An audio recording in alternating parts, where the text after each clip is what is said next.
Guys మీ ఆవులు ఆరోగ్యంగా బాగుండాలంటే ఈ వీడియోని లాస్ట్ దాకా చూడండి. ఈ మధ్య ఆవులకి చాలా రీప్రొడక్టివ్ ఇష్యూస్ వస్తున్నాయి. అండ్ పాలు కూడా సరిగ్గా రావడం లేదు. అండ్ వచ్చిన పాలలో కూడా ఫ్యాట్ పర్సెంటేజ్ అనేది ఉండడం లేదు. దీనికి మెయిన్ రీజన్ ఏంటంటే సూపర్ నేపియర్ గ్రాస్. అసలు 50 కిలోస్ ఆఫ్ సూపర్ నేపియర్ లో 40 కిలోస్ వాటర్ ఉంటుంది అండ్ 10 కిలోస్ మాత్రమే డై మ్యాటర్ ఉంటుంది.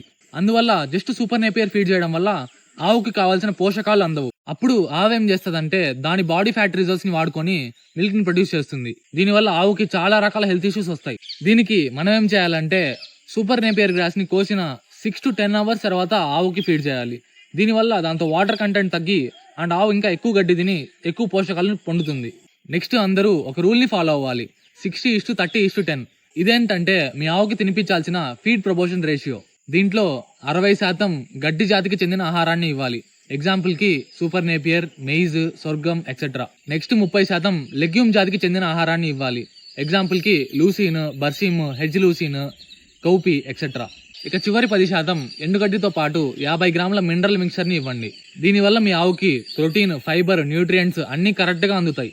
అండ్ లెగ్యూమ్ క్రాప్స్ ని మీ భూమిలో వేసుకోవడం వల్ల భూమి యొక్క సారం పెరుగుతుంది. అండ్ అలాగే ఇవి పెరగడానికి మీరు ఎక్కువ కెమికల్స్ ని కూడా వాడాల్సిన అవసరం లేదు.